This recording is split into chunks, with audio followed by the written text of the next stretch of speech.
અમારે કુંવરજીભાઈ હોય એટલે લગભગ સરકારની યોજનાઓ આંકડા સહિત આવી જાય, એમાં કોઈ સુધારો કરવાની ગુંજાઈશ રહેતી નથી. એક વાત મારે આપ સૌના ધ્યાન ઉપર મૂકવી છે. મોદી સાહેબ વડાપ્રધાન બન્યા, આપણા મુખ્યમંત્રી હતા, તો બદલાવ શું થયો, મુખ્ય બદલાવ શું થયો, અને આપણે ગામડાને લાગુ પડે એવા ફેરફાર શું થયા? તો અહીંયા ગામના સરપંચ તરીકે વાઘજીભાઈ બેઠા છે. હું વાઘજીભાઈને જ પૂછું, તમારા ગામમાં નાણાં પંચના કેટલા રૂપિયા આવ્યા આ વર્ષે? આપણા લાગત નહીં, 5 લાખ રૂપિયા આવ્યા. આ 5 લાખ રૂપિયા લેવા હાટું થઈને તમારે શું કાંટી કરવી પડી? તમારે ક્યાંય જવું પડ્યું? ક્યાંય અરજી કરવી પડી? કોઈ કલેક્ટર ને, ડીડીઓ ને, ટીડીઓ ને ક્યાંય મનાવવા પડ્યા? કાંઈ ભૂખડું ધરવું પડ્યું? કાંઈ જ નહીં, કોઈના લોદર તોડવાનું નહીં. આ વ્યવસ્થામાં બદલાવ આવ્યો. અહીંયા જૂના સરપંચો બેઠા છે, એને પૂછી જોજો, તમે સરપંચો હતા 15-20 વર્ષ પહેલા? નહીં, અહીંયા નહીં, પણ બીજા ગામોમાં હોય ને. હા, એ વખતે તો ઈ 40 વર્ષથી છે, તેને 20 વર્ષ પહેલા કઈ આવતું તું ઈ પૂછો. સરકારમાંથી કઈ આવતું તું? પટાવાળાનો પગારે નહોતો આવતો. એ ફેરફાર મોટો મોદી સાહેબે કર્યો. આખા દેશના સરપંચો ઉપર વડાપ્રધાન તરીકે ભરોસો મૂક્યો હોય એવા પહેલા વડાપ્રધાન એ નરેન્દ્રભાઈ મોદી છે. આપણામાં લગ્નમાં એક રિવાજ હોય છે, આપણે ક્યાંકથી નોતરું આવ્યું હોય તો આપણે જમવા જતા હોય ગામમાં, તો આપણા વડીલો હોય ને આપણને કે પેલી નોટમાં જોતો જજે એને હું લખાયું છે, એવું છે કે નહીં? આની કોઈ અમારી બાજુ છે એટલે મેં કીધું. તો એ હોય જ, બહેનોમાં હોય, વધાવવા જાય ત્યારે કે 2 રૂપિયાનો વધાવો હાલે છે, 2 લખાવવા પડે. એમાં આપણે સાંડલો જેને લખાવ્યો હોય એને 51 લખાવ્યા હોય, તો આપણે 11 લખાવી નવાય ન હોય ને?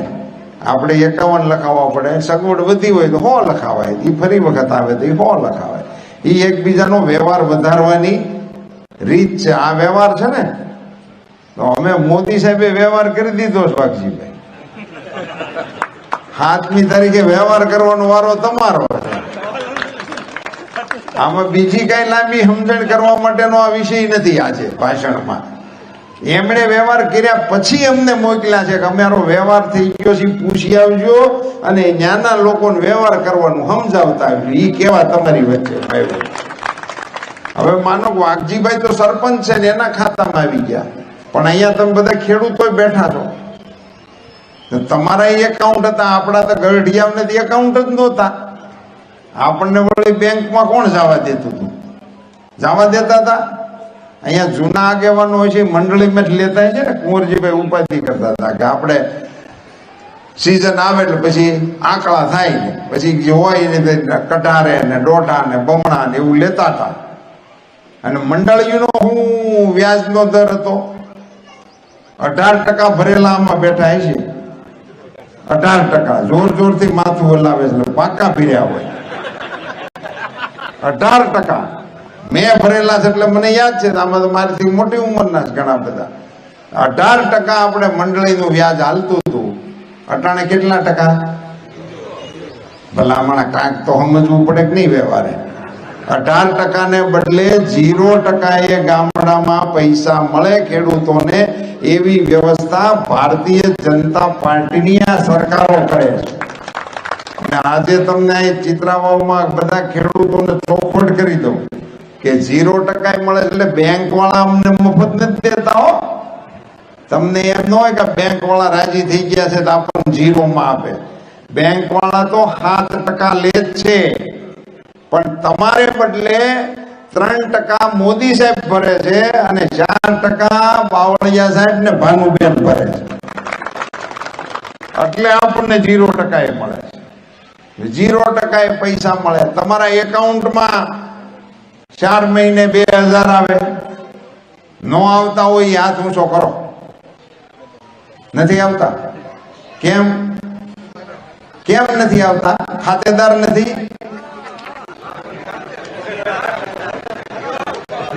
ખાતેદાર નથી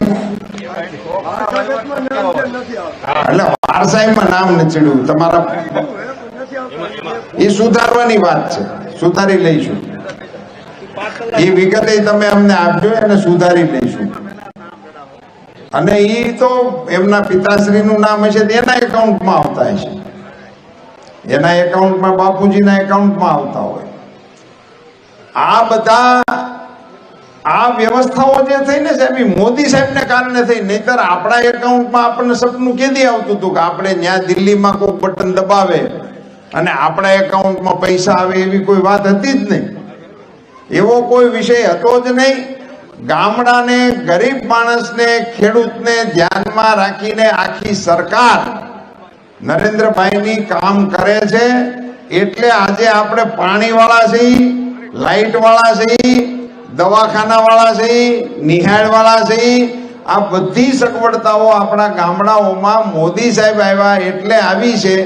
એના હિસાબે આપણે આ વખતની લોકસભાની ચૂંટણીમાં મોદી સાહેબને ત્રીજી વખત વડાપ્રધાન બનાવવા માટે મત આપવાના છે.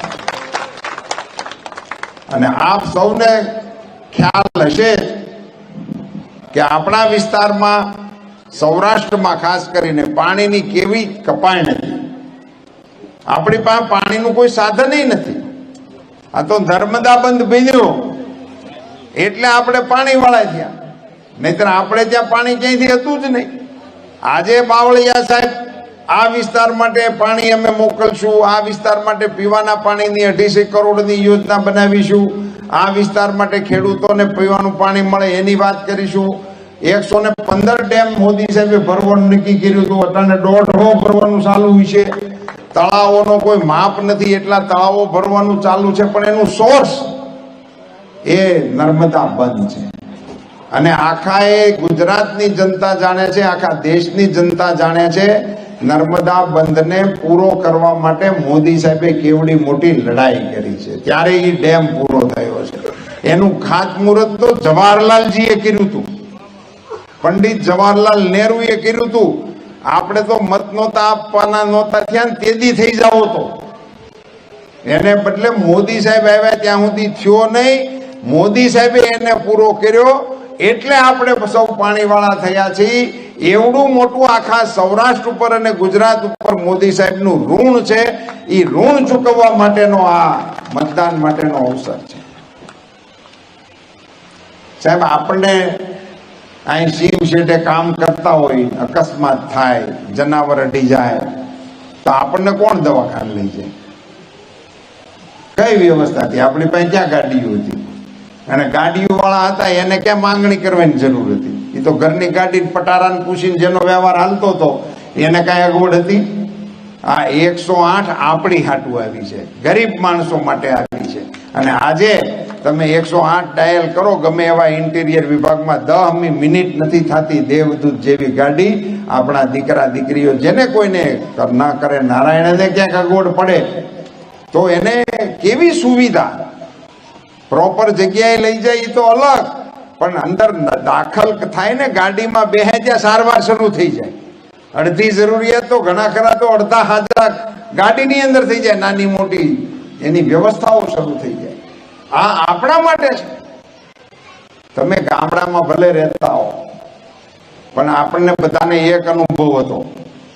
તમે ગમે એ ચીજ ખરીદવા જાઓ તો બાર્ગેનિંગ કરો ને, એ 100 કે તમે 60 કયો, પછી જેવો લેવા વાળો ને જેવો દેવા વાળો આ હાલે છે કે નહીં? અમારી બેનું શાક લેવા જાય ને તો ન્યાય માથાકૂટ કરે ભાવતાલનો. ઓલો ન માને તો છેવટે કોથમીર મરસા ન ખાવે, પણ બાર્ગેનિંગ કર્યા વગર આપણે કોઈ ચીજ લઈ છીએ.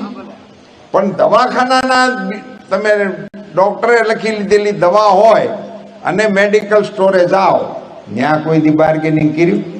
એ લખે ને 68 રૂપિયા ને 75 પૈસા, તો 68 ને 75 જ દેવા પડે. તમારી પાસે સૂટાનો હોય તો તમને વીક્ષની ટીકડીયું પકડાવે. ખોબો ભરીને ટીકડીયું લઈને આપણે ઘેરે આવી, ઓલા ઘરના પૂછે કે તને ટીકડીયું લેવા મોકલ્યો તો દવા લેવા મોકલ્યો. આવો અનુભવ હતો કે નહીં આપણો? આજે સાહેબ આખા દેશનું આ બાર્ગેનિંગ આપણા બધાય વતી મોદી સાહેબે કરી નાખ્યું ને જેનરિક સ્ટોર એવા ખોલ્યા કે જ્યાં 100 રૂપિયાની દવા 20 રૂપિયામાં મળે આખા દેશની અંદર. આ કોના માટે? આ ગરીબો માટે, ગામડાવાળા માટે, અજાણ્યા માણસો માટે, સાધારણ માણસો માટે, જેના ઘરમાં ટીબી હોય, ડાયાબિટીક હોય, કાર્ડિયાક હોય, એને તો દર મહિને 200, 500, 1000 રૂપિયાની દવા નિયમિત થતી હોય. તો એ 500 કે 1000 રૂપિયાની દવા એ 50, 60, 80 રૂપિયામાં પતી જાય છે. એવા હજારો લોકોને આ દેશની અંદર લાભ આપવા માટેનું કામ થયું છે. આવી પાયાની સુવિધાઓ આપણને મળી છે, જેના કારણે મળી છે. એ સુવિધાઓ ચાલુ રહે એના માટે થઈને આપણે ટેકો કરવાનો છે.